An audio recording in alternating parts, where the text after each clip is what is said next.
الحمد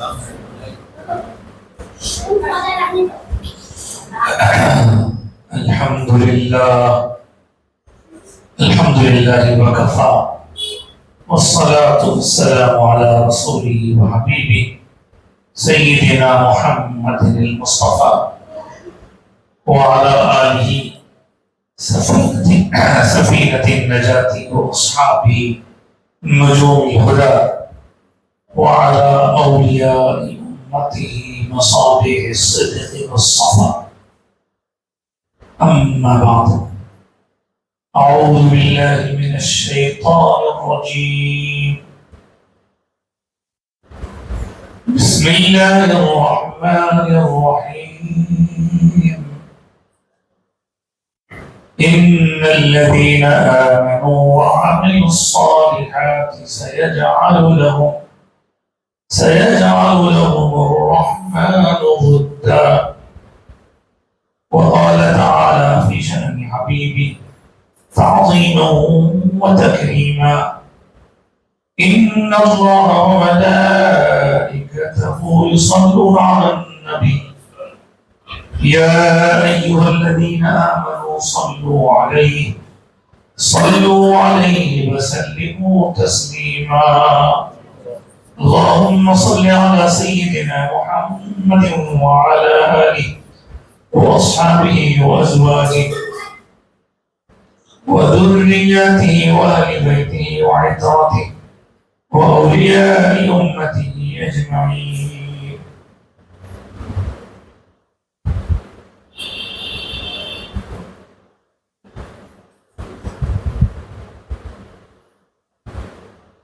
ہر ابتدا سے پہلے، ہر انتہا کے بعد ذات نبی بلند ہے. ذات خدا کے بعد دنیا میں احترام کے قابل ہیں جتنے لوگ، میں سب کو مانتا ہوں مگر مصطفیٰ کے بعد. وہ ان کی نگاہ توجہ کا کیا پوچھنا، وہ جدھر پھر ادھر مرتبہ دیکھنا. صدق ان کو ملا، عدل ان کو ملا، یہ غنی ہو گئے وہ علی ہو گئے.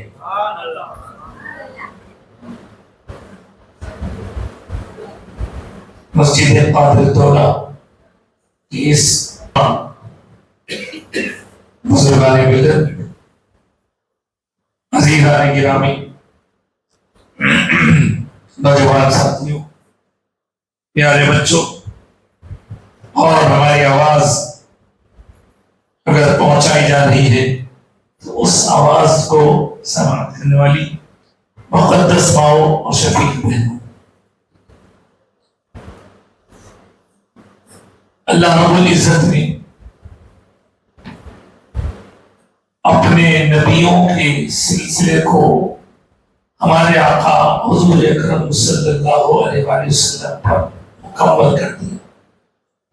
حضور سے پہلے جو آنے تھے سب نبی آئے، لیکن حضور آنے کے بعد نہ کوئی نبی آیا، نہ کوئی نبی آئے گا، نہ کوئی نبی آ سکتا ہے. نبی کون ہوتے ہیں؟ اللہ کے خاص بندے ہوتے ہیں جنہیں اللہ بندوں کی ہدایت کے لیے وحی کے شرف سے سرفراز فرماتا ہے. اللہ پاک نے ہر نبی کو کچھ احکام دیے، لیکن آخری نبی کو قرآن مجید کی شکل میں آسمانی کتابوں کا آخری دستور عنایت فرمایا. اس قرآن کے پہلے جو کتابیں آئیں ان کتابوں کی صحیح طور پر حفاظت نہیں ہو سکی. قرآن مجید جب سے نازل ہوا ہے ہمیشہ اس کی حفاظت ہوتی رہی ہے، آج بھی حفاظت ہوتی ہے، اور انشاءاللہ تعصب قیامت حفاظت ہوتی ہی رہے گی. اس میں کوئی کمی زیادتی نہیں ہوگی. قرآن مجید کی اگر تعریف کی جائے کہ کیا ہے قرآن پاک، تو قرآن پاک ہے اللہ کا کلام. اللہ نے جو ارشاد فرمایا. پھر حدیث کیا ہوتی ہے؟ تو حدیث شریف کا تعلق حضور کی ذات گرامی سے ہوتا ہے صلی اللہ علیہ وسلم۔ جس آیت مبارکہ کو میں نے ابتدا میں اپنی گفتگو کا عنوان بنایا، اس میں رب العالمین ایک بہت ضروری اہم بات ارشاد فرما رہے ہیں۔ ارشاد ہو رہا ہے ان الذین آمنوا وعملوا الصالحات، بے شک جو لوگ ایمان والے ہیں اور جو اعمال خیر کرنے والے، تو سیجعل لهم الرحمن ودا، اللہ تعالی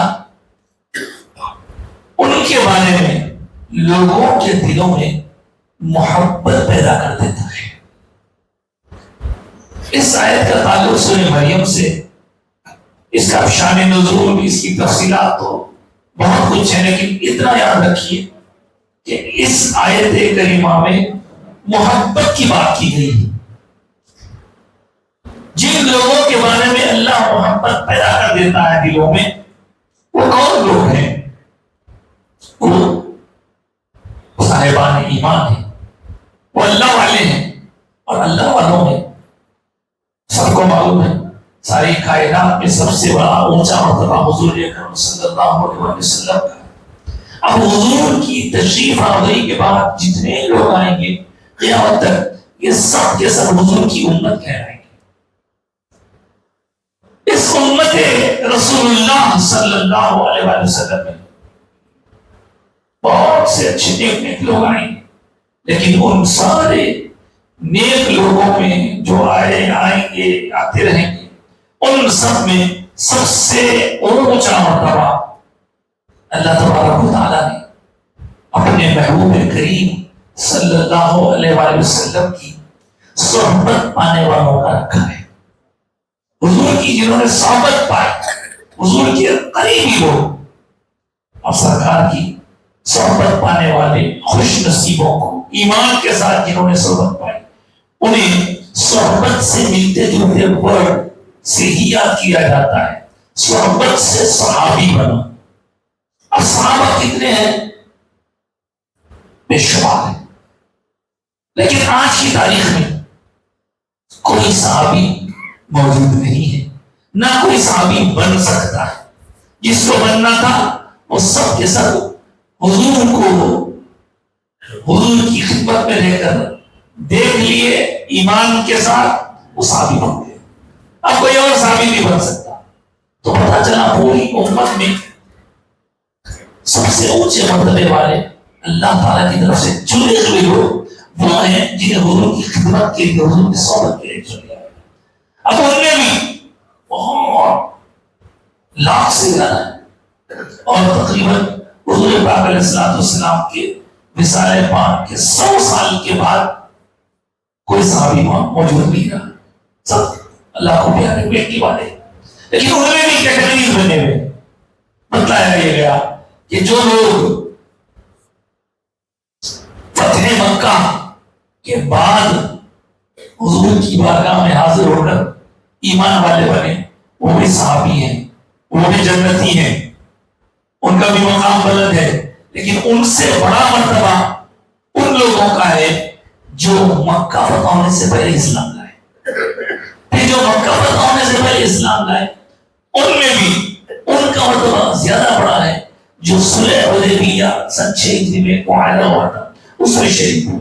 پھر اس میں اور ہم اس کو تحقیق کے ساتھ دیکھیں تو بتایا گیا کہ صلح حدیبیہ سے پہلے جو لوگ ایمان لائے، ان میں بھی وہ لوگ بیعت رضوان، صلح حدیبیہ کی بات ہوئی، بیعت رضوان میں رہنے والے، عظمت والے، فضیلت والے، ان سے عظمت والے زیادہ وہ لوگ ہیں جو بدر کی لڑائی میں حضور کی سنگت میں بھی، بدر کی لڑائی میں شریک ہوئے، جنگ بدر میں شریک ہوئے۔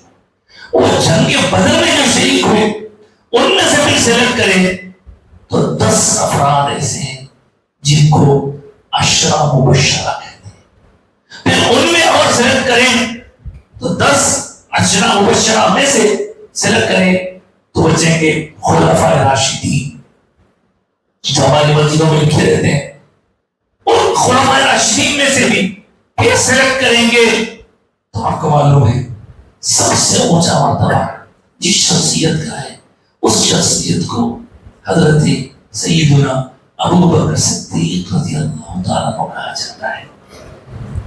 یہ بیان ہوا افضلیت کا. فضیلت بہت ایک سے اوپر. اب آپ کا معاملہ یہ کہ نبیوں کے بعد آپ کا مرتبہ اللہ نے رکھا. اس لیے جب بھی خطیب خطبہ دیتے ہیں تو کہتے ہیں افضل البشر بعد الانبیاء بالتحقیق امیر المؤمنین سیدنا ابو بکر صدیق رضی اللہ عنہ. اب آپ کے اتنے فضائل ہیں, آپ کی اتنی شان و عظمت کے متعلق احادیث ہیں, قرآن کی آیتیں بھی ہیں کہ اگر میں ان کو بیان کرنے لگوں تو ہماری یہ رات ختم ہو جائے گی, لیکن بات ختم نہیں ہوگی. اور یہ ہمارا جلسہ 1 گھنٹے کے اندر زیادہ ختم ہو جانے والا ہے. تو آپ کی عظمت کے صرف 2 پہلو آپ کے سامنے رکھ کے میں آپ کو بتاؤں. پہلا پہلو یہ کہ آپ کے بارے میں اللہ تبارک و تعالیٰ نے قرآن میں ایک جگہ ارشاد فرمایا, حبیب پاک صلی اللہ علیہ وسلم اپنے پیارے سے فرما رہے ہیں, اس سے اللہ نے کوٹ کیا, قرآن میں بیان کیا کہ لا تحزن ان اللہ معنا, گھبراؤ مت اللہ ہمارے ساتھ ہے. تو اللہ ہمارے ساتھ ہے میں یہ معیت, یہ سنگت اللہ, رسول, ابو بکر صدیق, یہ تینوں کو ایک جگہ جمع کیا گیا. یہ مرتبہ اور بھی فضیلت کے معیارات ہیں اور بھی فضیلت کی باتیں ہیں, لیکن یہ ایک اور مقام پر اللہ تعالیٰ نے ان الفضل کا ذکر فرمایا کہ فضیلت والے سورہ نور میں, اس کے اندر بھی حضرت ابو بکر صدیق مصداق ہے. احادیث میں بے شمار احادیث ہیں, فرمایا کسی کا ایمان اگر ساری امت کا ایمان ایک پڑھنے میں رکھا جائے اور ایک پڑھنے میں ابو بکر صدیق کا ایمان رکھا جائے تو پھر بھی ابو بکر صدیق رضی اللہ تعالیٰ کا ایمان کا پڑھنا بھاری رہے گا. ایک ارشاد فرمایا سرکار نے کہ جن جن لوگوں نے میرے ساتھ اس نے سلوک کیا میں نے اس کا بدلہ انہیں دے دیا, لیکن ایک شخص ایسا ہے جس کا میں بدلہ نہیں چکا پایا, نہیں چکایا میں نے, اللہ تعالیٰ اس کا بدلہ آخرت میں عطا فرمائے. کون ہے وہ؟ حضرت ابو بکر صدیق. جس طرح آپ کی جانثاریاں, آپ کی حضور پر سے, حضور کے دین پر سے اللہ رسول کو خوش کرنے کے لیے جو کچھ قربان کیا, اس کی بہت لمبی طویل داستان. انشاءاللہ کبھی آپ ہی کے عنوان سے اگر جلسہ ہو تو آپ ضرور اس میں آپ سنیں گے, لیکن چونکہ عنوان میں 3 شخصیات کا تذکرہ کرنا ہے, اب بات شروع کر کے بھی تقریباً 10 منٹ ہو چکے ہیں, اس لیے یہ بات ذہن میں رکھتے ہوئے کہ ہر صحابی کا اپنا اپنا ایک مرتبہ ہے,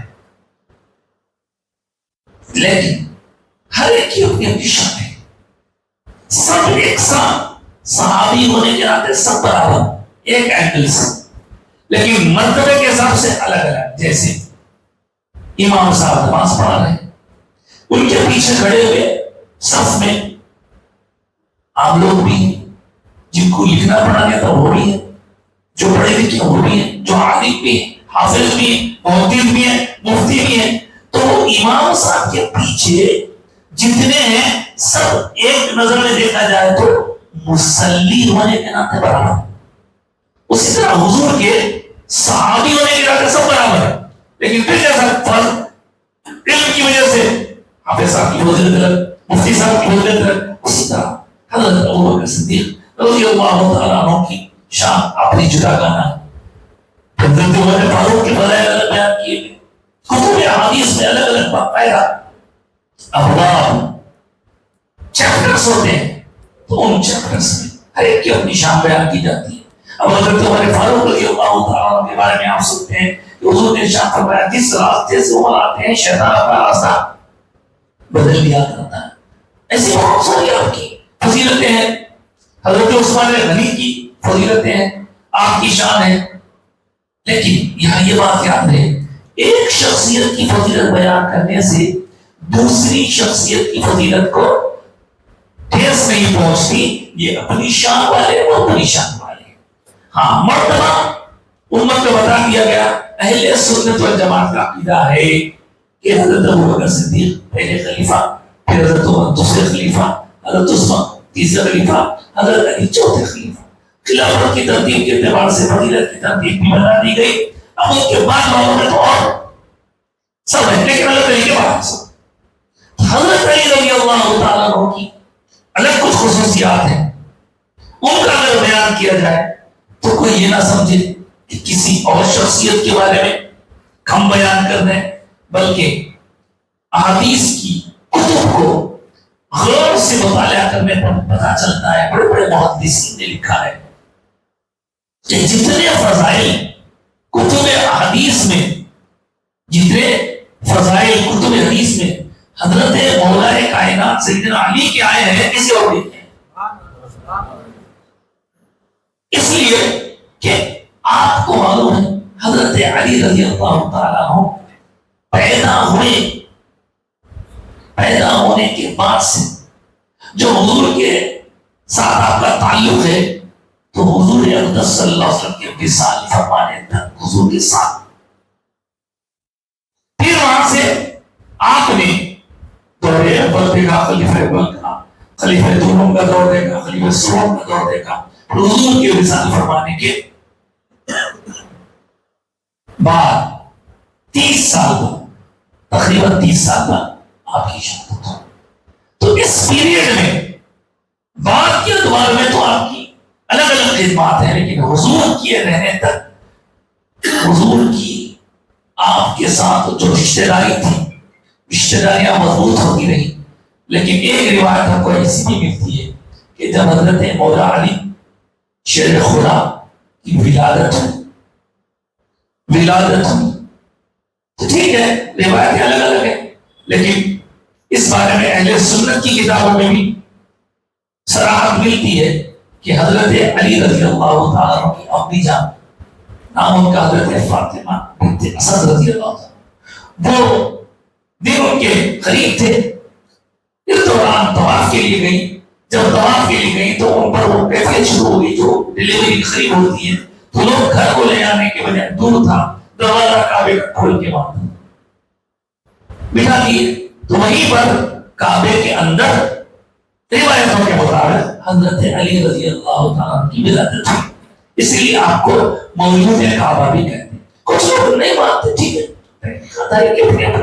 لیکن ہمارے بزرگوں نے سمجھایا کہ حضرت علی وہ ہیں جن کی ولادت بھی اللہ کے گھر میں ہوئی، شہادت بھی اللہ کے گھر میں. پھر دوسری بات یہ کہ ولادت کی خوشی، ارے ولادت پیدا ہوئے حضور پاک صلی اللہ علیہ وسلم وہی چاچی کے گھر میں رہتے تھے. حضرت علی کے گھر میں ہی رہتے تھے، حضرت علی حضور کے ساتھ رہتے. تو حضرت علی کا پیدا ہونا سرکار کے لیے خوشی کا باعث تھا. حضور کو کہیں حضور اپنے کام سے تشریف لے گئے تھے، جب معلوم ہوا کہ اپنے چاچا کے گھر لڑکا ہوا ہے، خوش ہو سکتا. لیکن ساتھ ہی ساتھ لوگوں نے بتایا لڑکا تو ہوا ہے پر لڑکے کے بارے میں ہم کو فکر ہے، ایسا لگتا ہے لڑکا نابینا ہے، کیونکہ وہ آنکھیں کھول رہا ہی نہیں، شاید وہ دیکھنے والا نہیں ہے. حضور پاک علیہ الصلوۃ والسلام اپنی چاچی کے پاس آتے ہیں. اس پیدا ہونے والے بچے کو لے کر گود میں جیسے ہی آپ نے لیا، دنیا حیران تھی. جو بچہ پیدا ہونے کے بعد سے اب تک آنکھیں نہیں کھولا تھا، اس بچے نے آنکھیں کھولی اور حضور کے چہرے کا دیدار کر لیا. دوسرے الفاظ میں اگر کہا جائے تو اللہ نے حضرت علی کو یہ کہہ کر بھیجا تھا، علی پیدا ہونے کے بعد دنیا کی روشنی نہیں دیکھنا، سورج کی چاند کی چمک نہیں دیکھنا تو پہلے میرے مصطفیٰ کے چہرے کی نورانیت دیکھنا. حضرت علی کا سرکار سے تعلق. اور آپ کو ایک بات بتاؤں، حضرت علی رضی اللہ تعالیٰ عنہ کے ساتھ ساتھ آپ سنتے ہیں علی رضی اللہ عنہ، علی کرم اللہ وجہہ، یہ کرم اللہ وجہہ کسی اور صحابی کے نام کے ساتھ نہیں رہتا. جب حضرت علی کا نام آیا تبھی کرم اللہ وجہہ، باقی سب کے رضی اللہ تعالیٰ رضی اللہ تعالیٰ رضی اللہ تعالیٰ. ایسا کیوں ہے؟ اس کے دو وجوہات بتائیں. ایک وجہ یہ بتائی گئی کہ حضرت علی چھوٹے تھے، حضور کے گود میں آ گئے. اس کے بعد ذرا ہوش سنبھالے تھے کہ آپ کے ابا کی مالی حالت مضبوط نہیں تھی، اس لیے آپ کے ابا کی اولاد کو ایک ایک صاحب اپنے پاس رکھ لیے. حضرت ابا جو سرکار کے چاچا تھے انہوں نے ایک بیٹے کو لے لیا، اور حضرت علی کے بارے میں حضور نے فرمایا کہ چاچا اس کو میں رکھ لیتا. تو سیدھے حضرت علی سرکار کی تربیت میں آ گئے، اور حضور کی تربیت میں آنے کے بعد اب آپ بولیں کہ حضور کی تربیت کیسے کیسا حضور دیتی ہے. اور یہاں تو ابھی حضرت علی کا اسلام لانا سب کو معلوم ہے، بچوں میں سب سے پہلے آپ اسلام ہے. بڑی عمر میں حضرت ابوبکر صدیق کا نام آتا ہے، خواتین میں حضرت ام المؤمنین بی بی خدیجہ کا نام مبارک آتا ہے، اور ساتھ ساتھ غلاموں میں حضرت زید بن حارثہ کا ذکر آتا ہے. لیکن حضرت علی بچوں میں پہلے اسلام لائے. لیکن اسلام لانے سے پہلے کبھی بھی آپ کا ماتھا کسی غیر خدا کے سامنے نہیں جھکا. یہ شرف اللہ نے آپ کو دیا. بس دیگر صحابہ تھے جو بعد میں صحابی بنے تو ان کو حق معلوم ہوا. اس سے پہلے ان کی زندگی کے بارے میں وہ خود سناتے ہیں کہ ہم سے ایسا ہوا ایسا ہوا. حضور کی آمد ہوئی تو ان کے سامنے اجالا آیا، ہدایت کا نور پھیلا. اس سے پہلے الگ الگ راستوں پر تھے، لیکن حضرت علی کو کرم اللہ وجہہ اس لیے کہتے ہیں کہ حضرت علی کبھی بھی پہلے بھی اسلام لانے سے پہلے بھی کبھی بھی آپ کا ماتھا سوائے اللہ کے کسی اور کے سامنے جھکا ہی. دوسری اور ایک بات، بعد میں حضور نے ایک مقام پر ارشاد فرمایا کہ النظر علی وجہ علی عبادت، علی کا چہرہ دیکھنا بھی عبادت ہے. اب عبادت کیسے ہو گیا کچھ لوگ پوچھیں گے. تو ایک بات آپ کو سمجھاتا چلوں کہ جب آزمین حج کے لیے جاتے ہیں، عمرہ کے لیے کوئی جاتے ہیں، علماء کے لیے آتے ہیں، علماء کے پاس سب وہاں جا کے کیا کریں کیا پڑھیں کیا کریں سب سمجھا دیتے ہیں. اس کے بعد یہ بھی بتلا دیتے کہ آپ وہاں جانے کے بعد اگر آپ کو طواف کرنے کا موقع ملے طواف کیجیے. طواف کرنے کے لیے پیر تھک گئے ہیں، ایک جگہ نمازیں پڑھی. نماز پڑھنے کے لیے بھی اٹھنے بیٹھنے میں تکلیف ہو رہا ہے، پڑھنے کے تھک گئے، قرآن پڑھی. اب قرآن پڑھنے کا بھی اس وقت آپ نے قرآن پڑھ لیا ہے، اب کچھ خالی بیٹھنا چاہتے ہیں تو قرآن بند کر کے خالی بیٹھنے کے بجائے ایک کام کیجئے، کچھ اور نہ کیجئے، کعبے کو تکتے رہیے کہ کعبے کا تکنا بھی عبادت ہے، کعبے کو دیکھنا عبادت ہے. اسی طرح قرآن مجید ہے، جب ہم زبانی قرآن پڑھتے ہیں تو بھی ثواب ہے، دیکھ کے پڑھتے ہیں تو بھی ثواب ہے. لیکن زیادہ کس میں اگر پوچھے تو ہم کو علماء بتائیں گے کہ بابا زبانی پڑھنے میں کم ہے. ایک بندہ یاد کر کے پڑھ رہا ہے ٹھیک ہے، اس کے یاد کرنے کا ثواب الگ ہے، لیکن زبانی پڑھنے میں ثواب کم ہے، دیکھ کے پڑھنے میں ثواب زیادہ ہے. پوچھا کیوں؟ تو بتایا زبانی پڑھنے میں صرف پڑھنے والا پڑھ رہا ہے، دیکھ کے پڑھنے میں پڑھنے والا پڑھ بھی رہا ہے. پڑھنا ایک عبادت ہے، دیکھنا ایک عبادت ہے. قرآن پاک کو دیکھنا بھی عبادت ہے، قرآن پاک کا پڑھنا تو عبادت، دیکھنا بھی عبادت ہے. تو قرآن کو دیکھنا جیسی عبادت ہے، کعبے کو دیکھنا جیسی عبادت ہے. وہ کلام اللہ ہے، قرآن کلام اللہ ہے، اس کو دیکھنا عبادت ہے. کعبہ بیت اللہ ہے، اس کو دیکھنا عبادت ہے. علی اسد اللہ ہے، علی کا چہرہ بھی دیکھنا عبادت ہے. ایک بار حضور کا ایسا بھی شباب آپ کے ہمارے لیے کیا آ سکتا ہے؟ ہم نے مولا علی کا چہرہ دیکھنے کا تو موقع ملے نہیں ہم کو، ہم کیا کریں؟ تو ایسے میں ایک اور ارشاد کتب حدیث میں ملتا ہے، فرمایا النظر علی وجہ علی عبادت، اس کے ساتھ ساتھ فرمایا ذکر علی کی عبادت، نبی علی کا چہرہ دیکھنا بھی عبادت ہے اور علی مرتضی کا ذکر کرنا بھی عبادت ہے۔ اللہ اکبر، یہ شان ہے حضور کے پیاروں کی، حضور کے پیارے صحابی حضرت مولا علی اللہ اکبر مولا کائنات کے بارے میں حضور نے ارشاد ہے کہ چہرہ دیکھنا عبادت ہے۔ اس پر ابن عساکر نے ایک واقعہ لکھا ہے کہ ایک بار حضرت خلیفہ اول امیر المومنین سیدنا ابو بکر صدیق رضی اللہ تعالیٰ عنہ اور حضرت علی ایک مقام پر بیٹھے ہوئے، وہاں حضرت ام المومنین عائشہ صدیقہ بھی دیکھتی کیا ہے کہ حضرت ابو بکر صدیق مولا علی کو تک رہے ہیں، دیکھ رہے ہیں، دیکھتے جا رہے ہیں۔ ایسے میں خیال ہوا پتہ نہیں کیا بات ہے۔ آپ کو یہ تو معلوم ہے کہ حضرت ابو بکر صدیق حضرت ام المومنین عائشہ صدیقہ کے بابا ہیں۔ پوچھا بابا سے کہ بابا، بعد میں پوچھا میں نے آج دیکھا کہ آپ علی کو بہت گھور گھور کے دیکھ رہے تھے، کیا آپ کے ان کے درمیان کسی طرح کی کوئی دوری ہو گئی ہے، رنجش ہو گئی ہے؟ تو سرکار کائنات صلی اللہ علیہ وسلم کے خلیفہ اول حضرت ابو بکر صدیق نے کیا فرمایا؟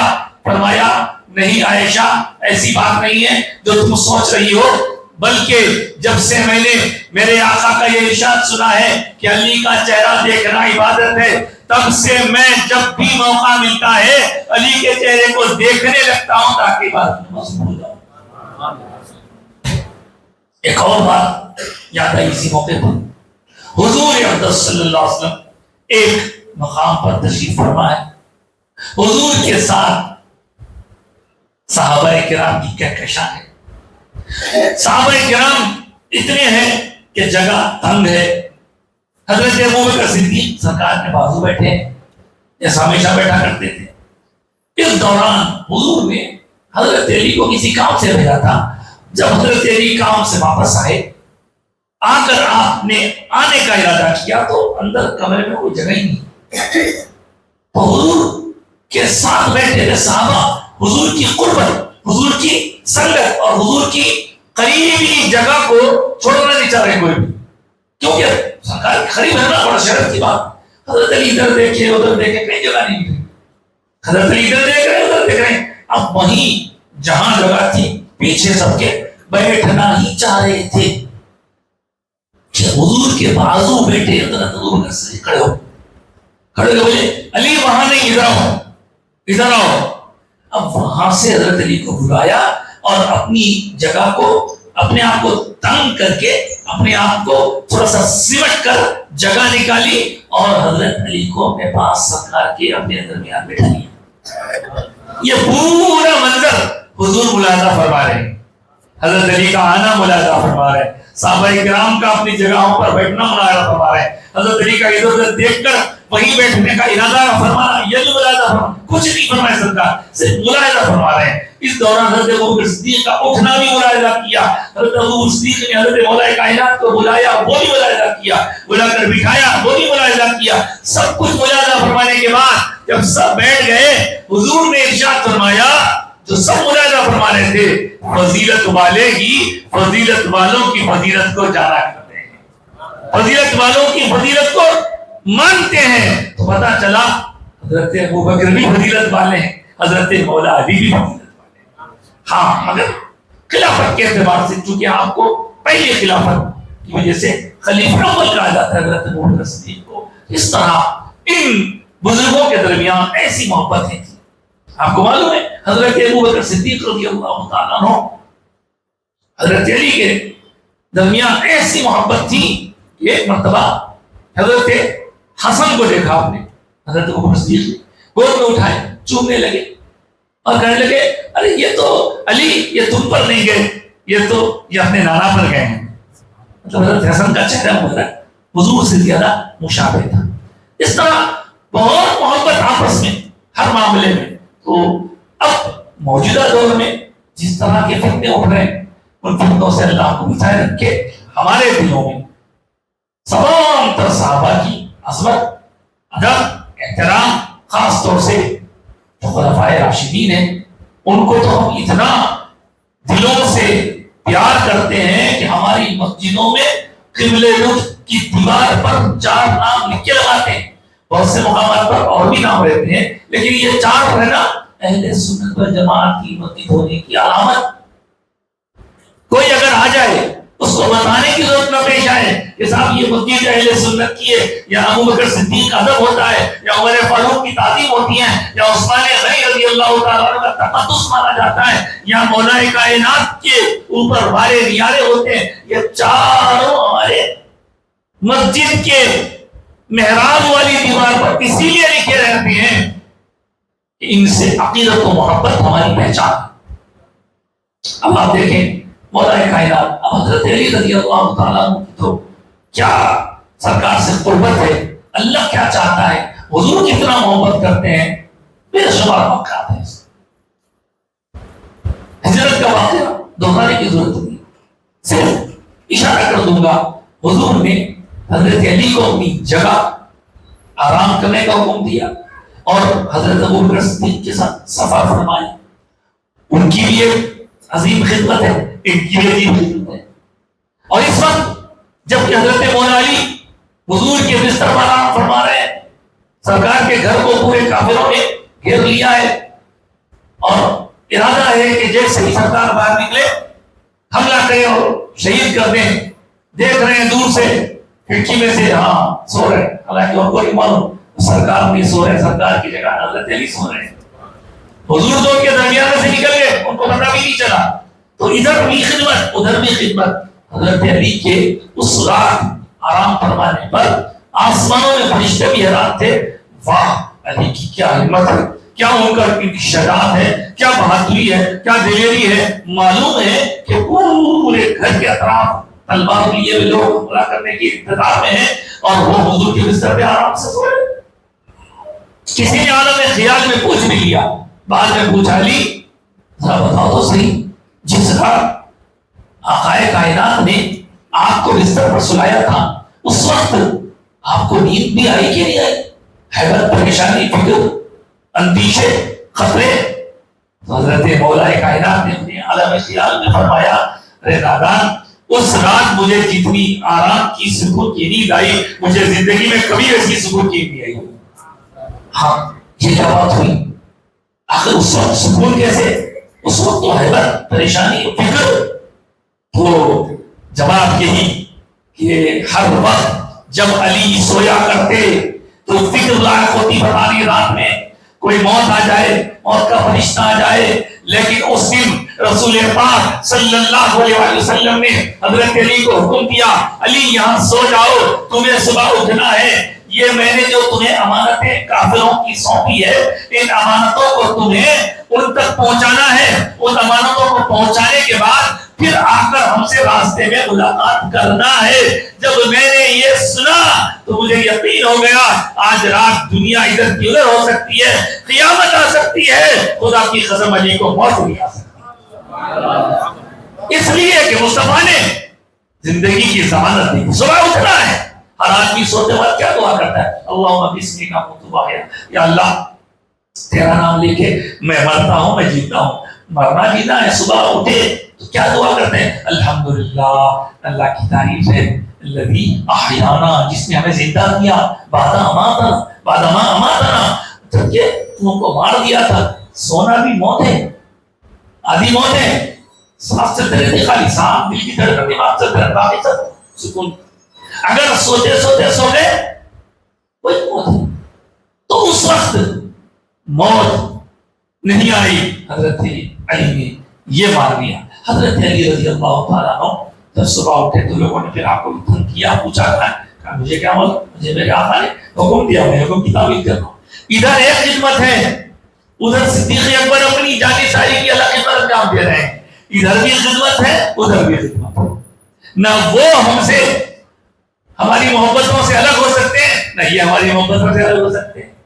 یہ اہل سنت، دلوں میں اہل سنت کے سب کی محبت ہے۔ اور حضرت مولا کائنات کی بات اگر چلے تو آپ دیکھیں کہ آگے جب ہجرت کی سرکار، ہجرت کرنے کے بعد حضرت علی پہنچے مدینہ۔ سرکار نے مدینہ آنے کے بعد کیا کیا؟ مکے کے ایک آدمی کو جو وہاں سے آئے تھے، مدینے رہنے والے ایک شخص کو جو صحابی تھے، انصار ہیں، یہ مہاجر یا انصار، یہ مہاجر یا انصار، وہاں سے آنے والے ایک صاحب کو یہاں سے مارا گیا، ایک صاحب کے بیچ میں ملا کر کہا آج سے تم دونوں بھائی، اس کو موحد بولتے ہیں، بھائی چارہ، بردرہڈ سمجھی، دونوں کے درمیان بھائی بنا دی ان کو یہاں سے، کیونکہ وہ جو وہاں سے آ رہے تھے ان کا نہ کوئی گھر تھا، نہ دار تھا، نہ مال تھا، نہ کچھ، نہ کیا، یہاں آ رہے تھے تو یہ کروا بھائی آپ کے بھائی ایک جگہ، انہوں اپنے گھر میں جا کے رکھے، کھلائے پلائے، کاروبار میں شریک کرے، سب اس طرح سرکار نے مواخات کی۔ جب وہاں کے شخص کو، جہاں کے شخص کا بھائی بنانے کا سلسلہ سرکار نے شروع فرمایا، سب کو بنا دیا۔ حضرت علی بچ گئی۔ حضرت علی نے حضور کی بارگاہ میں عرض کیا سرکار میرا کیا قصور ہوا، مجھ کو آپ نے اکیلے چھوڑ دیا، ہر وہ شخص جو مکے سے مہاجر بن کے آیا ہے اسے آپ نے ایک بھائی دے دیا، ایک بھائی بنا دیا، مدینے کے انصار میں سے ایک بھائی کو بھائی بنا دیا، ہر ایک کا ایک مہاجر ایک انصار بھائی ہے، مجھے آپ نے چھوڑ دیا، میرا بھائی کون ہے، میں تو اکیلا رہ گیا۔ مصطفیٰ نے ارشاد فرمایا علی تم یہ فکر کیوں کرتے ہو، دنیا میں بھی آخرت میں بھی تم میرے بھائی ہو، میں تمہارا بھائی ہوں، تم میرے بھائی ہو، میں تمہارا بھائی۔ اس طرح سرکار نے قدم قدم پہ حضور کی زبان پاک سے حضرت علی کی عظمت کا اظہار ہوا۔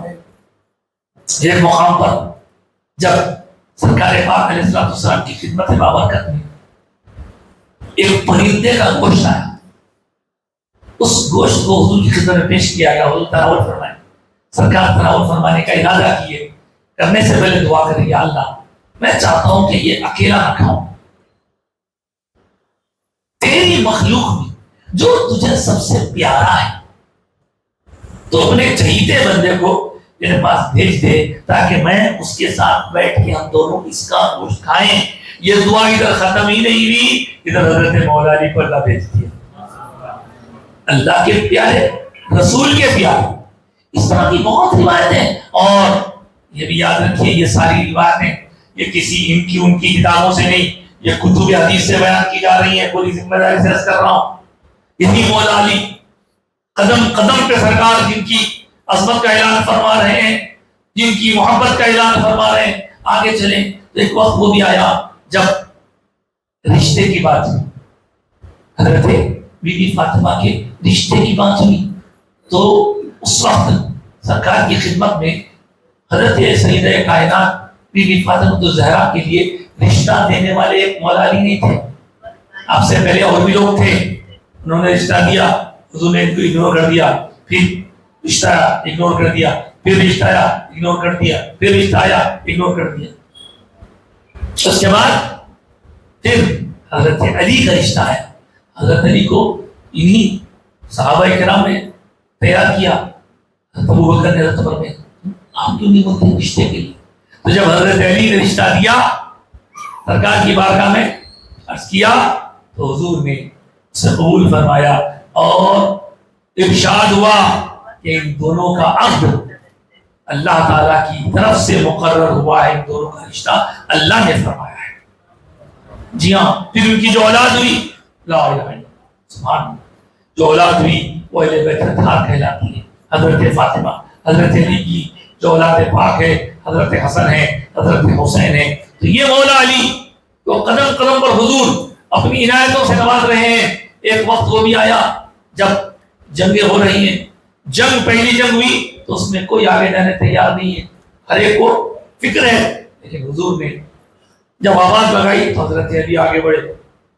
آپ کی شجاعت، آپ کی بہادری، آپ کی دلیری، آپ کی ویرتا، آپ کی بریوری، آپ اندازہ کریں، بہترین، سب سے بہادر، سب مانتے ہیں اس کو، مولا علی سے بات ہوئی، یا علی، تو حضرت علی کو سرکار نے بھیجا۔ کئی ایسے موقع بھی آئے کہ مخالفت میں بہت بڑے بڑے پہلوان تھے، بہت بڑے پہلوان تھے، لوگ سامنے جانے کے لیے سوچ رہے تھے، حضور نے پوچھا وہ بڑا پہلوان آیا یہودیوں کا، اس کے ساتھ جنگ کرنے کے لیے کون تیار ہے؟ حضرت علی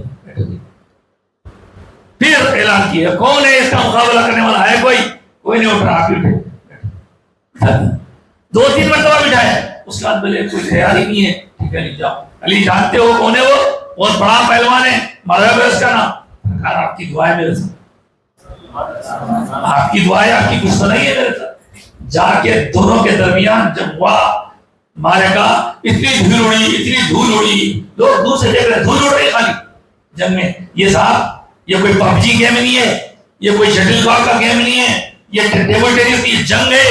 اس جنگ میں زندگی اور موت کا وہ ایسا بڑا پہلوان، ایسا بڑا ماہر، اتنا ماہر تھا بندہ، اتنا طاقتور تھا. اس کے بارے میں کہتے ہیں کہ اگر وہ کسی چمڑے پر ٹھہرتا تھا، اتنی طاقت اس میں چمڑے پر ٹھہر جاتا اور بولتا کہ کھینچو اس کو، تو چمڑا اگر کھینچتے تو ذرہ برابر بھی نہیں ہلتا تھا، چمڑا پھٹ جاتا تھا، اگر بندہ نہیں آتا تھا.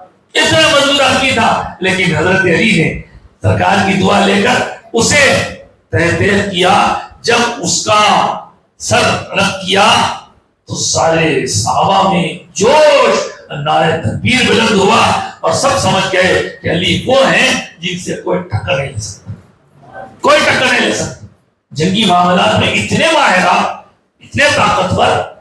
اب آپ دیکھیں اس کے بعد پھر خیبر کی جنگ ہوئی. خیبر یہودیوں کا انقلاب تھا. اس جنگ کے لیے سرکار اقدس صلی اللہ علیہ وسلم اپنے صحابہ کے ساتھ تشریف لے گئے اور وہاں جا کر آپ نے ایک دن ایک صحابی رسول کو بھیجا، جاؤ تم فتح کر کے آؤ. لیکن نہیں ہو سکا. دوسرے دن کسی کو بھیجا، تیسرے دن کسی کو بھیجا، الگ الگ صحابہ کو بھیجا. وہ بھی بڑے جھگڑے جن کے باہر. لیکن دن گزرتے جا رہے ہیں. اب دن جتنے گزر رہے اتنے یہاں پر قلعے کے محاصرے میں کھانا وغیرہ سب خرچہ ہو رہا، خلافت نہیں ہو رہا. کیا کیا جائے؟ سرکار کے صحابہ حیران ہے کہ کیا بات ہے، ایک دن ہو گیا، 2 دن ہو گیا، 3 دن. سرکار یہ خلافت نہیں ہو رہا، کیسا سرکار؟ اتنے لوگ جا رہے ہیں، کچھ نہیں ہو رہا. حضور نے اعلان فرمایا حدیث میں، کل صبح میں اس کو کمانڈر بنا کر جھنڈا دوں گا جو اللہ رسول کا چاہنے والا بھی ہے، اللہ رسول کا چہیتا بھی ہے، چاہنے والا بھی ہے، چہیتا بھی ہے. اور اللہ کبھی اس کو بے عزت نہیں کرتا. وہ ایسا کہ اس کے ہاتھوں خیبر کا قلعہ فتح ہوگا. سرکار نے رات میں ارشاد فرمایا، صحابہ پورے کان لگا کے سن لیا. بولے رات زبردست مشکل ہے. کون ہے وہ اللہ کا بندہ جس کی حضور اتنی تعریف کرتا ہے؟ ظاہر ہے سرکار جس کے لیے جو فرما دے ترکی لکیر. جی ہاں، بدر میں ایک دن پہلے فرما دی وہ فلانا بڑے سے بڑا کافر ماں مرے گا، اس کی ماں جان نکلی، انہیں ماں مرے گا. دوسرے دن دیکھیں ذرا ایک ایک سے ہمارے بھائی مارا، نہیں گر کیا مارا. تب سرکار کی زبان کیا ہے؟ کیا ہے سرکار کی زبان؟ سرکار کی زبان، ایک عاشق نے کہا وہ زبان جس کو سب کن کی کنجی کہے اس کی نافذ حکومت پہ لاکھوں سلام. زبان پاک سے نکل گیا. اب حضرت آقائے نامدار صلی اللہ علیہ وسلم کی زبان پاک سے نکلا. رات بھر لوگ بیچے گئے، 2 گروپ بن گئے. ان لوگوں میں سوچ رہے ارے بھائی ہم تو ایسے نہیں ہیں، مگر جو بڑے بڑے صحابہ ہیں ان لوگوں کے بارے میں جس کو سرکار صبح میں یاد فرماتے ہیں معلوم. بلکہ کچھ صحابہ تو یہ تمنا کر رہے تھے کہ کاش سرکار صبح میں میرا رات پکار. 3 4 بشارتیں. وہ اللہ رسول کا چاہنے والا ہے، اللہ رسول بھی اس کو چاہتے ہیں، اس کے ہاتھوں قلعہ فتح ہوگا اور اس کو کبھی اللہ ذلیل نہیں کرتا. اس کی کوئی بے عزتی نہیں کر سکتا جو بے عزتی کرنے جائے. تو کون ہے یہ؟ فکر میں ہے. ایک ایک لمحہ گزرتا جا رہا ہے. آدھی رات گزر گئی. بڑے صحابہ جلیل القدر صحابہ سمجھ رہے ہیں شاید میں ہوں گا، شاید میں ہوں گا. ہر کوئی اپنے اپنے آپ کو سمجھ رہے ہیں اور کچھ دعائیں بھی کر رہے ہیں، تمنائیں بھی کر رہے ہیں. عوام الناس تو عام صحابہ سمجھ رہے کون ہوں گے، انہوں ہو سکتے. ایک سسپینس ہے. صبح ہوئی، فجر کی نماز پڑھنے کے بعد آخر کائنات کی طرف سب ہم متوجہ ہیں. دیکھیں حضور کس کو یاد فرما رہے ہیں. اللہ اکبر. حضور نے نماز سے فارغ ہونے کے بعد فرمایا علی کا ہے، علی کو بلا. اللہ اکبر. عرض کیا گیا سرکار علی کی طبیعت خراب ہے، علی کی آنکھوں میں تکلیف ہے، انہیں نظر نہیں آ رہا ہے، آشوب چشم کنجکٹیوائز ہوتے ہیں نا وہ ہو گیا ہے، ان کو چلنا نہیں آ رہا، تکلیف میں ہے۔ سرکار نے فرمایا علی کو لاؤ۔ حضرت علی پیش کیے گئے، اس سے آنا مشکل تھا، لوگ پکڑ کے لایا کو ساتھ میں، حضور کی بارگاہ میں حاضر ہوئے، عرض کیے سرکار آپ یاد فرمائے، ارشاد ہوا علی کیا ہوا تمہاری آنکھوں کو؟ عرض کیا سرکار آنکھیں بہت دکھتی ہیں، تکلیف ہے، آپ کو تو معلوم ہے نا آنکھیں تو کیسا ہوا؟ تو حضور نے پاس بلایا اپنا لعاب مبارک دھوپ شریف سلائبہ ہوتے ہیں وہ لگایا آنکھوں میں۔ حضرت علی فرماتے ہیں اس کے بعد سے زندگی میں میری کبھی آنکھ نہیں دکھی، حضور کے لعاب شریف سے وہ کمال ہو گیا، ایسا جیسا کہ کچھ تھا ہی نہیں۔ اس کے بعد حضور نے تاکید کی جاؤ لوگوں کو سنبھالو سمجھاؤ، اور جب وہ نہ سمجھے تو پھر جنگ کرو۔ تو حضرت علی گئے، اور جانے کے بعد اس جنگ میں شروع ترین جنگ تھا، اس جنگ میں آپ اتنے جوش میں تھے کہ آپ نے نہ صرف یہ کہ جنگ کو جیت لیا بلکہ جنگ کو جیتنے کے ساتھ ساتھ اس قلعے کا جو دروازہ تھا، ذرا غور کیجیے، میں کھڑکی کا دروازہ نہیں بول رہا ہوں، میں ونڈو کا دروازہ نہیں، قلعے کا دروازہ۔ آپ بھی موجودہ دور کے قلعوں کو دیکھتے ہیں، جا کے بھی دیکھتے ہیں، کلپس میں بھی دیکھتے ہیں، زیادہ نہیں صرف آپ گولکنڈے کے قلعے کو چلے جائیے، کیسا دروازہ ہوتا اس کا؟ ارے وہ تو وہ ہمارے پرانے دیوڑیوں کے دروازے، قلعہ تو قلعہ، ایک پٹ ایسا بھاری ہوتا اس کو ہلانا مشکل ہوتا۔ اچھا ذرا ایک کام کریے، افضل گنج کا پل نیا پل اتر کے آپ جاتے ہو دیکھیں گے لیفٹ ہینڈ پہ مسجد ہے افضل گنج ہے، اس کے آج بھی دروازے پرانے، ذرا ایک دروازے کا نظارہ کر گیا، اور اس کا دروازہ لکڑی کا ہے، تو وہ تو قلعے کا دروازہ تھا۔ اس قلعے کے دروازے کو حضرت علی رضی اللہ تعالیٰ نے اپنی قوت سے اور اپنی کرامت سے کیا کیا، وہ دروازہ اکھاڑ کے پھینک دیا، اکیلے اکھاڑ کے پھینک دیے، نہ کوئی بلڈوزر آیا نہ کوئی وہاں پہ کرین آیا، اپنی طاقت و قوت سے اکھاڑ کے پھینک دیے، اور پھر پھینکنے کے ساتھ ساتھ کیا کیے، اس کے ایک پٹ کو توڑ کے آپ نے اپنے ڈھال کا استعمال کیا۔ پہلے زمانے میں کیا ہوتا تھا، جب جنگ ہوتی تھی تو دائیں ہاتھ میں تلوار ہوتی تھی، بائیں ہاتھ سے اس کو ڈھال روکتے تھے۔ کبھی اگر موقع ملے تو خلوت غریبی ہے، جا کے مال والا خلوت کے پیلس میں دیکھیے کیسی ڈھال ہوتی ہے، اس کو بہرحال شیلڈ بولتے ہیں اس کو روکنے کے لیے۔ حضرت علی نے اس دروازے کو اٹھا کر شیلڈ کے طور پر کام کیا اور پھینک دیا اس کو۔ بعد میں جب وہ دروازہ اٹھانے کی یا ختم ہونے کے بعد اٹھانے کی باری آئی تو حیران تھے لوگ کہ جس دروازے کو علی نے ایک ہاتھ میں اٹھایا تھا اس دروازے کو 14 آدمی مل کے نہیں اٹھا سکتے، بعض کی بات ہے 40 آدمی مل کے نہیں اٹھا دروازہ۔ اب آپ سوچیں کہ یہ کیسا ممکن ہے، یہ کیسا پاسبل ہے؟ تو صاحب اس کو بولتے ہیں کرامت۔ اولیاء اللہ کی جو کرامت ہوتی ہے نا، کرامت ایسی ہوتی ہے، نبی کے ذریعے ہونے والا انوکھا کام معجزہ کہلاتا ہے، ولی کے ذریعے ہونے والا کام کرامت کہلاتا ہے۔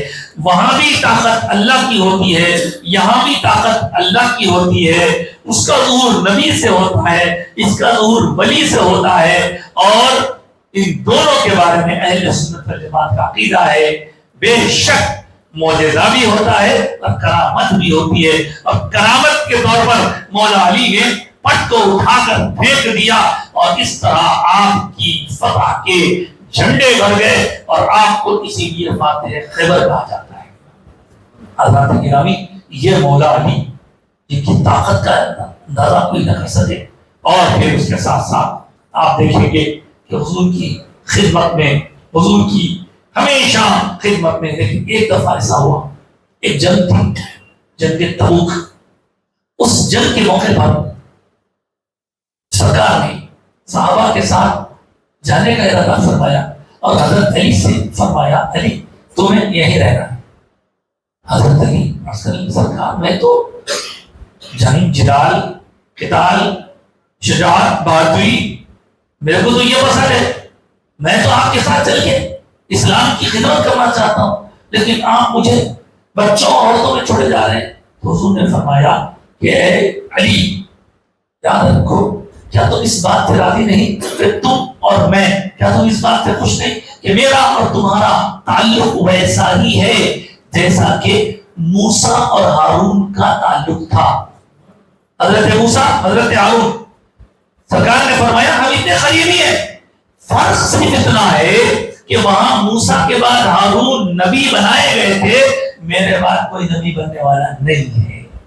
اس سے معلوم ہوا، میں نے شروع میں کہا تھا، ابتدا میں کہا تھا کہ حضور پر نبوت مکمل ختم ہو گئی، حضور کے بعد کوئی نبی نہیں۔ آج ہم دیکھ رہے ہیں نبوت کے جھوٹے دعوے دار، کئی مسلمہ کذاب تو اس زمانے میں تھا، صدیق اکبر نے اس کی سرگوشی کی، اس کے بعد 100 سال پہلے قادیانی اٹھا تھا، اس کا فتنہ چل رہا ہے کہ ایک اور فتنہ ہم دیکھ رہے ہیں کہ یہاں پر کوئی شکیل بن حنیف ہے، اس کا فتنہ، یہ سب ختم نبوت کے عقیدے کے دشمن ہے، لہذا ایسوں سے بچیے۔ وہ شکیل بن حنیف کو یہ کوئی فیاض نامی کوئی اپنے آپ کو نبی کہتا ہے، بعضوں کے ملک کا کوئی ایک گوہر شاہی فتنہ ہے، خاص طور سے سوشل میڈیا یوز کرنے والوں، الراق ٹی وی وجہ چلاتا ہے اس کا عمدہ، اس سے بچے رہیے۔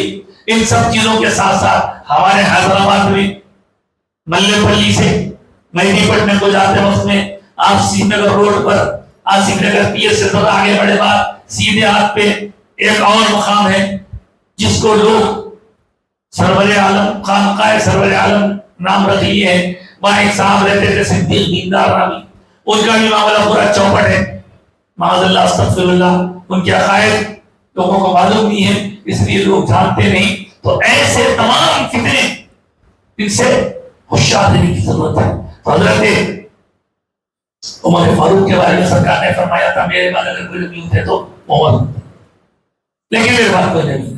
حضرت علی کے بارے میں فرمایا میرا تمہارا تعلق ایسا جیسا موسیٰ ہارون کا، لیکن میرے بعد کوئی نبی نہیں۔ تو میں اکثر اس بات کو سنا کر کہتا ہوں کہ ساری امت میں، شروع میں آپ نے سنا ساری امت میں سب سے فضیلت والے کون ہیں؟ صحابہ ہیں۔ صحابہ نے یہ لوگ، حضرت عمر، حضرت علی جب نبی نہ بن سکے تو بعد کے آنے والے ایسے ویسے لتو خیرے کو نبی بننے کا کوئی سوال ہو ہی نہیں سکتا۔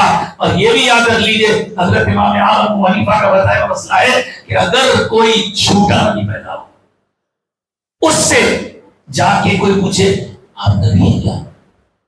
آپ نبی ہونے کا دعویٰ کر رہے ہیں، آپ کے نبی ہونے کی دلیل کیا ہے، ثبوت کیا ہے؟ اگر دلیل پوچھ لیے، ثبوت پوچھ لیے تو یہ کافر ہے۔ کیوں بھائی؟ خالی دلیل نہیں پوچھا رہا ہے، دلیل کیوں پوچھا؟ دلیل پوچھنے کا مطلب پاسبلٹی کو مانتا ہے، امکان کو مانتا ہے۔ امکان کا ماننا بھی انسان کو اسلام سے باہر کر دیتا ہے۔ اس لیے اپنے دوستوں میں، اپنے بیوی بچوں میں، رشتہ داروں میں اس بات کا پرچار کیجیے۔ اگر حضرت مولا علی کے بارے میں اگر کوئی یہ سمجھتا ہے، یہاں سے سمجھ لیجیے آپ، کوئی اگر یہ سمجھتا ہے کہ جبریل سے ہوئی تھی غلطی، جانا تھا علی کرے، چلے گئے نبی کرے، یہ سب بیکار کی بکواس ہے۔ مولا علی کی جو شان ہے، بے شک حضور کی زبان سے اس شان کا اظہار ہوا ہے۔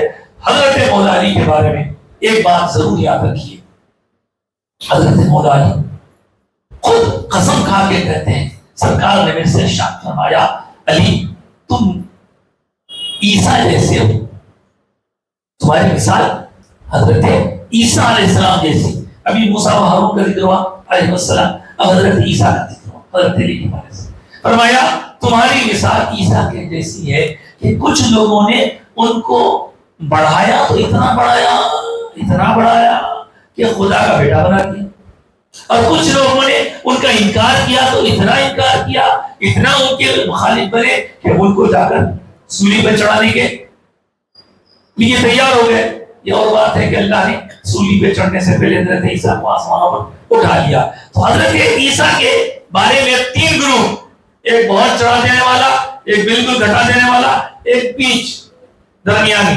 بالکل اسی طرح حضرت مولا علی کے بارے میں بھی سرکار کے اس ارشاد سے، مشکات شریف کی حدیث ہے، یہ معلوم ہو رہا ہے کہ کچھ لوگ مولا علی کو معاذ اللہ بڑھاتے کہاں تک بڑھا دینا چاہ رہے ہیں، کوئی کہہ رہا ہے کچھ، اور آپ یہ بھی جان لیں کہ مولا علی کے بعض ایسے بھی لوگ گزرے ہیں جاننے والے کہ کہ جنہوں نے معاذ اللہ حضرت علی کو خدا سمجھا، نصیری بولتا خیر بلا شبہ مسلمانی سے تعلق، ایسے کچھ لوگوں کے بارے میں حضرت علی کو معلوم ہوا تو مولا علی نے ان کو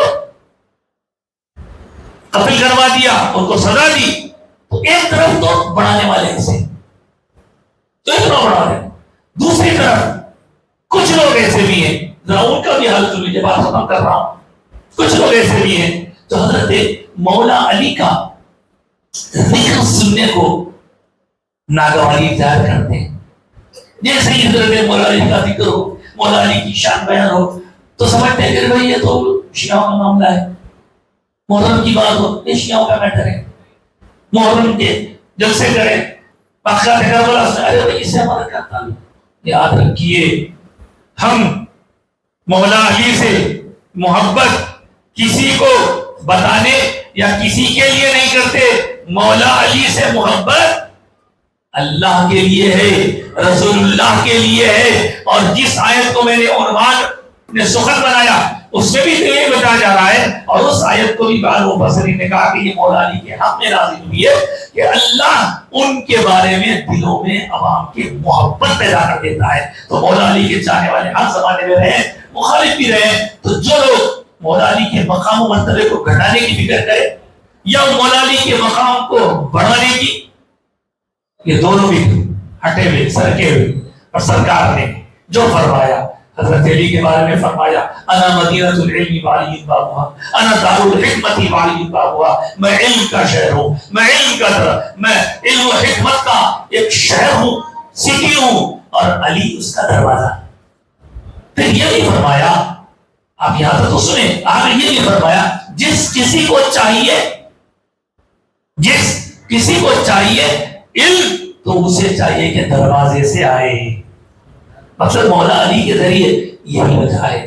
علم کی بات ہو، عرفان کی بات ہو، تصوف کی بات ہو، طریقت کی بات ہو، علم احسان کی بات ہو، تو سب جانتے ہیں سارے سلاسل طریقت حضرت علی کے ذریعے سرکار تک پہنچتے ہیں. حضرت ابوبکر صدیق سے سلسلے نقشبندیہ کی اشاعت جاتی ہے. لیکن آپ کو معلوم ہے، یہ بھی سن لیجئے کہ ہر صحابی مسئلہ بتانے کے موقف میں نہیں تھے. کچھ ایسے صحابہ تھے سرکار کی خدمت کا بہت کم موقع ملا تو وہ کیا کرتے تھے، دوسرے جو سینئر صحابہ ہیں ان سے پوچھتے تھے. اب ان لوگوں کی بھی ایک جربیت تھی. لیکن بعض کتب حدیث میں لکھا ہے جب کسی کو کوئی مسئلہ سمجھ میں نہیں آتا تو سارے آتے حضرت علی کے پاس، کیونکہ مولا علی کو اللہ کے رسول نے وہ علم عطا فرمایا کہ اس علم کی شان سب سے جدا ہے. اس طرح ایسا کہہ کے ہم کسی اور بزرگ کے بارے میں یا صحابی کے بارے میں تحفظات ذہنی نہیں رکھ سکتے. یہ اور بات ہے کہ کسی کی الگ شان ہے، کسی کی الگ شان ہے، مگر مرتبے میں کوئی خلافت کی ترتیب حضرت ابوبکر، حضرت علی، حضرت مولا علی کی شان بیان کرتے کرتے، علم کے بارے میں بیان کرتے کرتے حضور نے فرمایا کہ اگر کسی کو علم چاہیے تو علی کے دروازے سے آئے. یہی مولا علی. جب کچھ لوگ آپ کے مخالف ہوئے حضور نے فرما دیا علی تم سے محبت مومن ہی کرتا ہے. جو مومن ہے اس کو تم سے محبت ہے. مومن کو کبھی تم سے بغض نہیں ہو سکتا. جو منافق ہے اسے کبھی تم سے محبت نہیں ہو سکتی. منافق کو تم سے محبت نہیں، مومن کو تم سے بغض نہیں. حضرت ابو سعید خدری رضی اللہ تعالیٰ عنہ فرماتے ہیں کہ ہم اس بات کو پریکٹیکلی تجربہ کر کے دیکھتے، کسی مقام پر جاتے جہاں منافق ہو اور مومنوں میں کون کون ہے پہچاننا دشوار ہوتا تو ہم وہاں جاتے، اس طریقے کو اختیار کر کے مولا علی کا ذکر چھیڑتے. جب دیکھتے کہ لوگوں کے چہروں پہ خوشی ہے تو سمجھ جاتے یہ مومن ہے. جس کو مولا علی کے ذکر سے ناگواری ہوتی سمجھ جاتی یہ کچھ بھی ہوگا، چاہے اس کے سر کے پیشانی پر بڑے سے بڑا گٹھا ہوگا لیکن اس کا تعلق ایمان سے نہیں ہوگا. ایمان کے لیے مولا علی سے ہوگا، سارے صحابہ سے.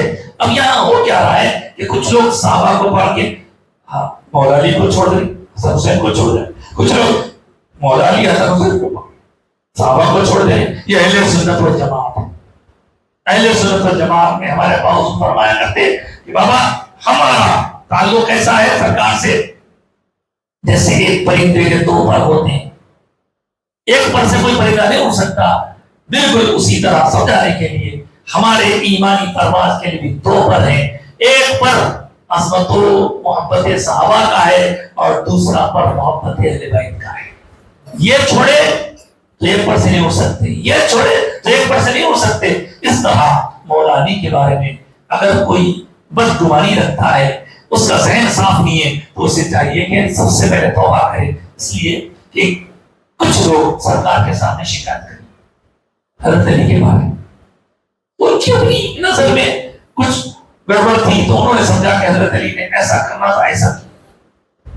تب حضور اقدس صلی اللہ علیہ وسلم نے شکایت کرنے والوں کو بلا کر 4 آدمی کو بٹھا کے سمجھانے کا ارادہ نہیں فرمایا، بلکہ اس کے لیے باقاعدہ ایک اونچے مقام پر کھڑے ہو کر سارے لوگوں کو جمع کیا. جمع کر کے حضور نے اعلان فرمایا. وہ اعلان بہت اہم. اور کب ہوا یہ اس وقت جب کہ حضور سن 10 ہجری میں مکہ مکرمہ سے حج کر کے واپس ہو رہے ہیں، اور 3 مہینے کے بعد ذی الحجہ محرم صفر ربیع الاول 3 مہینے کے بعد حضور دنیا سے پردہ فرمانے والے.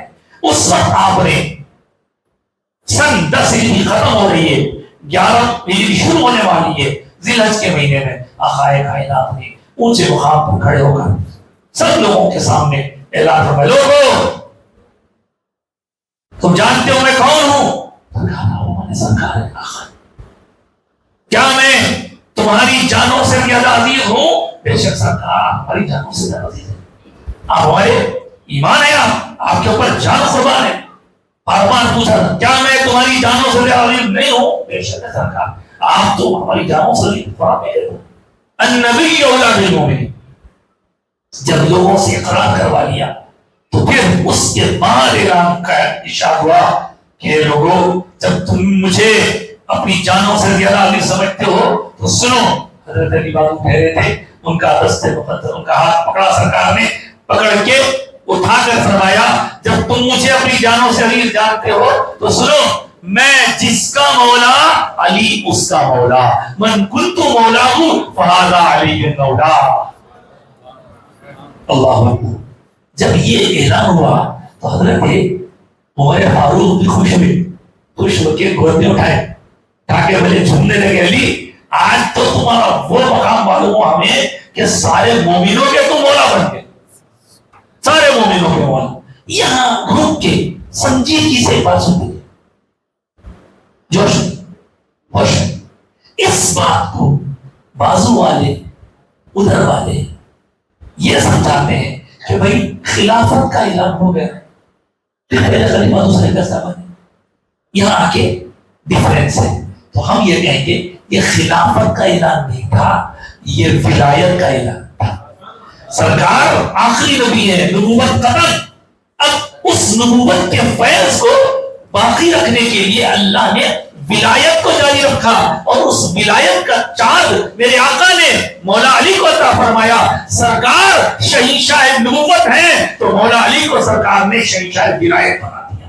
اور یہ ولایت کا سلسلہ آج بھی جاری ہے. جس کو ولی بننا ہے مولا علی کے صدقے میں بننا ہے. اور یہ علی، یہ وہ علی ہیں جن کے بارے میں فاروقی شہزادے حضرت مجدد الفسانی رحمۃ اللہ علیہ فرماتے ہیں، جو فاروق اعظم کی اولاد میں سے مجدد ہیں، ولی ہیں، عالم ہیں، کیا کیا ہے آپ سب معلوم ہے. حضرت فرماتے ہیں کہ یہ علی جو ولیوں کے انچارج ہیں، یہ صرف اس امت کے ولیوں کے لیے نہیں ہے، بلکہ پچھلے زمانے میں بھی جو ولی بنے پچھلے نبیوں کی امتوں میں، ان کو بھی ولایت کا صدقہ، ولایت کی خیرات مولا علی کی وجہ سے ملی. تو یہ مقام ہے مولا علی کا. یقیناً بلا شک بے شبہ ہمارا سب کا یقین ایمان ہے، اور ہم اس بات کو مانتے ہیں، اور ماننا بھی ہے. اہل سنت والجماعت کا عقیدہ ہے پہلے خلیفہ حضرت ابو بکر، دوسرے خلیفہ حضرت عمر، تیسرے خلیفہ حضرت عثمان. لیکن جہاں تک ولایت کی بات ہے تو مولا علی کی یہ شان، یہ مرتبہ ہے. بہرحال باتیں بہت ہیں لیکن اپنی بات کو ختم کرتا ہوں ایک بات اور رس کرتے ہوئے کہ سرکار نے ممبر سے کھڑے ہو کر ارشاد فرمایا تھا، لوگوں جو پوچھ رہا ہے پوچھو. یہیں کھڑے کھڑے بتا دیتا ہوں، اللہ نے حضور کو وہی بتا فرمایا، یہیں کھڑے کھڑے بتا دیتا ہوں. جو پوچھنا ہے پوچھو، پوچھے لو، طرح کے سوال کریں. ہر سوال کا سرکار نے جواب دیا. ایک وقت ایسا ہوا حضور نے دنیا بننے سے پہلے سے جو ارشاد فرمایا تو ایک ہی دن میں شام تک پوری دنیا ختم ہو کے قیامت برپا ہو گئی. اس کے بعد قیامت برپا ہونے کے بعد جنت والے جنت میں چلے گئے، دوزخ والے دوزخ میں چلے گئے. یہ سب کچھ ایک دن میں بیان فرما دیا. اور جس وقت حضور نے جلال میں آ کے فرمایا میرے علم پر اعتراض کرتے ہو، پوچھو کیا پوچھنا ہے. تو ایک صاحب کیا پوچھے؟ بات ذرا عجیب سی ہے، سب کے سامنے بیان کرنے کو تکلف ہوتا، لیکن حقیقت ہے ایک صاحب کے بارے میں لوگوں کو شک تھا کہ بھئی انہوں جو ہے کسی اور کے گھر میں رہتے ہوئے. چنانچہ اس وقت سرکار جب خطبہ دے رہے ہیں وہ صاحب کھڑے ہوئے، سرکار میرے ابا کون ہے؟ میرے ابا کون ہے؟ تو اس سوال کا جواب کون دینا؟ یہی نا کہ بھئی تمہارے ابا کون ہے، جا تمہارے ابھی سے پوچھو، نہیں کیا جانو. مگر میرے آقا نے اس وقت فرمایا تیرے باپ کا یہ نام ہے. یہ سوال کا جواب بھی سرکار کا فرما دیے. عرض کرائیے کہ کوئی چیز چھپی نہیں اللہ کی عطا سے. سرکار کو عطا فرمایا جیسا سرکار فرمائے. سرکار کے بعد پوری کائنات میں کوئی ایسا شخص پیدا نہیں ہوا جو یہ کہہ سکے کہ جو پوچھ رہا ہے پوچھو بتا دیں، سوائے مولا علی کی. بتانا ہی ہے. آپ نے برسر ممبر ارشاد فرمایا لوگوں پوچھ لو، جب تک تمہارے بیچ میں علی ہے پوچھ لو، جب تک علی تمہارے بیچ میں ہے پوچھ لو. جب علی چلے جائے گا تو تم کو بتانے والا کوئی نہ رہے گا. سلونی قبل ان تفقدونی، یہ سوال کون کر سکتا ہے؟ اس طرح کا جملہ کون کہہ سکتا ہے؟ وہی کہہ سکتا ہے جسے اللہ نے علم کے خزانے عطا فرمائے. اسی لیے تو فرمایا انا مدینۃ العلم وعلی بابھا، علی اس کا دروازہ ہے. سرکار کائنات صلی اللہ علیہ وسلم مولا علی سے بڑی محبت فرماتے اور مولا علی کے علم کی باتیں بہت بہت بہت سنتے. آپ ایک چھوٹا سا جملہ مجھے یاد آیا. ایک مرتبہ مولا علی مسجد کو جا رہے تھے، راستے میں ایک غیر مسلم ملا اور پوچھا کہ علی میں نے سنا ہے آپ کو بہت کچھ معلوم ہے، اور میں جاننا چاہتا ہوں. ایک سوال بولو کیا ہے؟ حضرت علی نماز کو جا رہے تھے. اس کا منشا تھا کہ راستے میں روک کر آپ کو باتوں میں اتنا الجھا دے کہ آپ کی نماز کا وقت گزر جائے. لیکن اس کے ارادوں پر پانی پھر گیا جب اس نے سوال کیا اور مولا علی نے چٹکیوں میں جواب دے دیا. سوال کیا کہ مولا علی آپ یہ بتائیں کہ اللہ کی مخلوق میں کچھ ایسے ہیں پرندے ہیں یا پھر مگرمچھ وغیرہ، کچھ ایسے ہیں جو انڈے دیتے ہیں. سانپ انڈا دیتا انڈے میں سے بچے نکلتے، مگرمچھ انڈا دیتا انڈے میں سے بچے نکلتے، پرندے انڈا دیتے، مرغ انڈا دیتا. لیکن کچھ ایسے ہیں جو انڈا نہیں دیتے، ڈائریکٹ بچہ دیتا، جیسے بکرا ہے وغیرہ وغیرہ.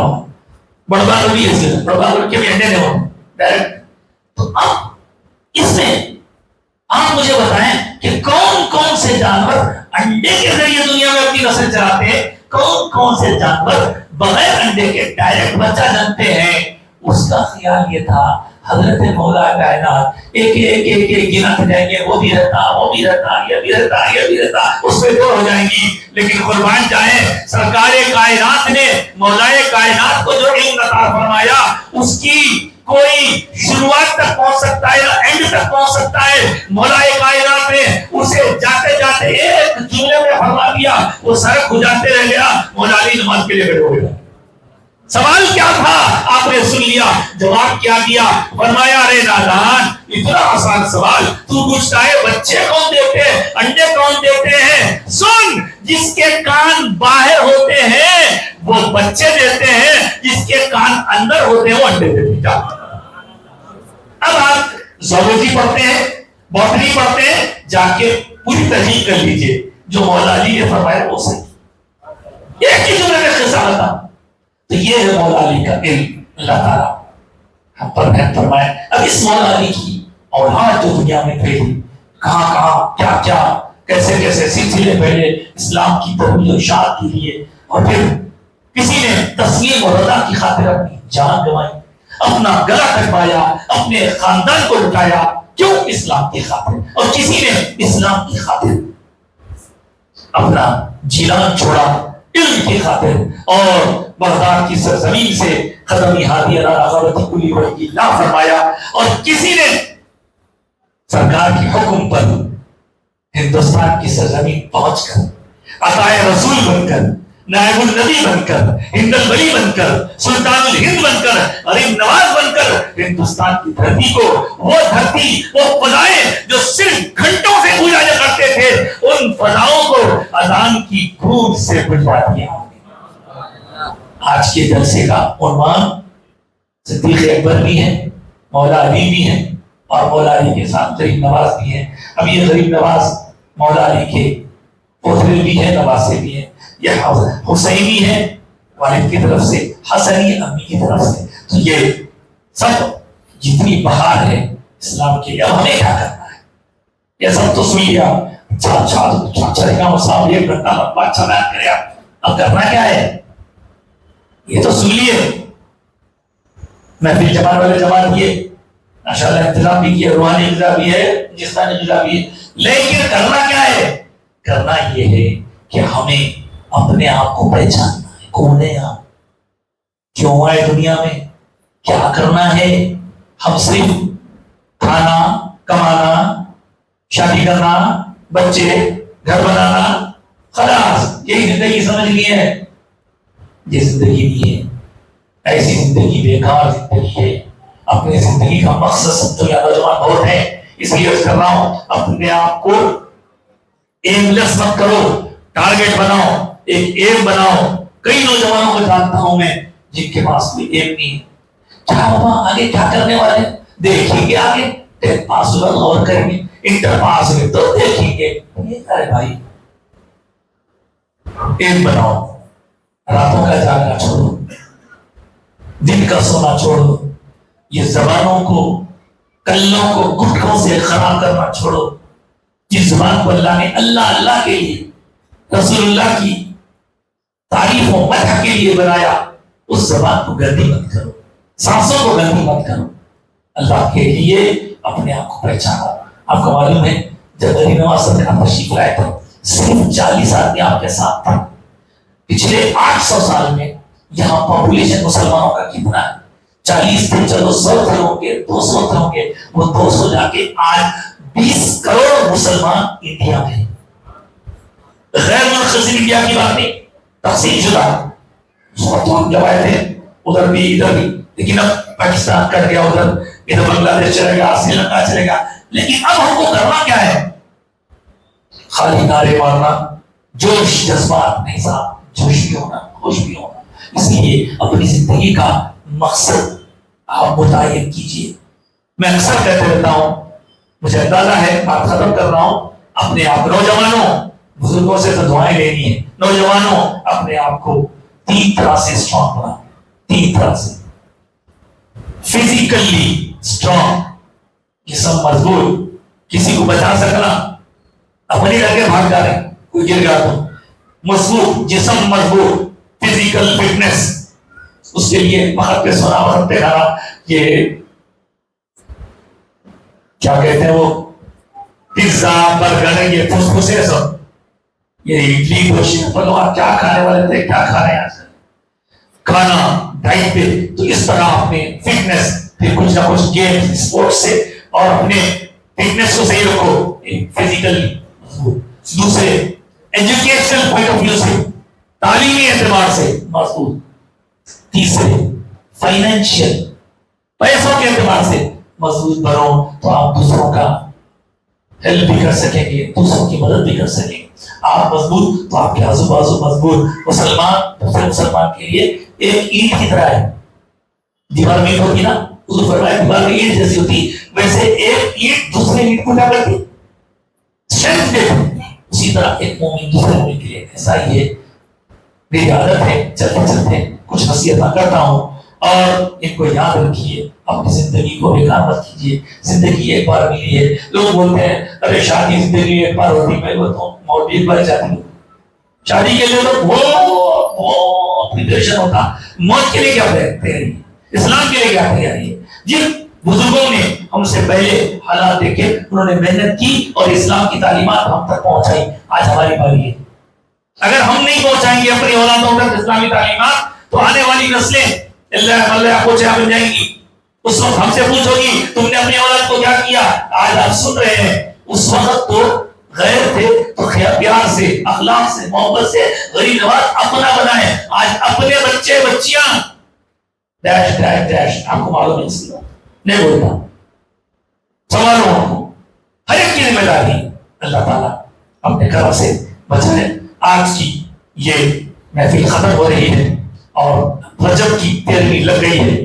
13 رجب مشہور ہے مولا علی کی ولادت کے لیے، تو سرکار صدیق اکبر بھی آ گئے، فاروق اعظم بھی آ گئے، تری نواز بھی آ گئے، لیکن پھر چلتے چلتے ختم نہیں کریں گے۔ بغیر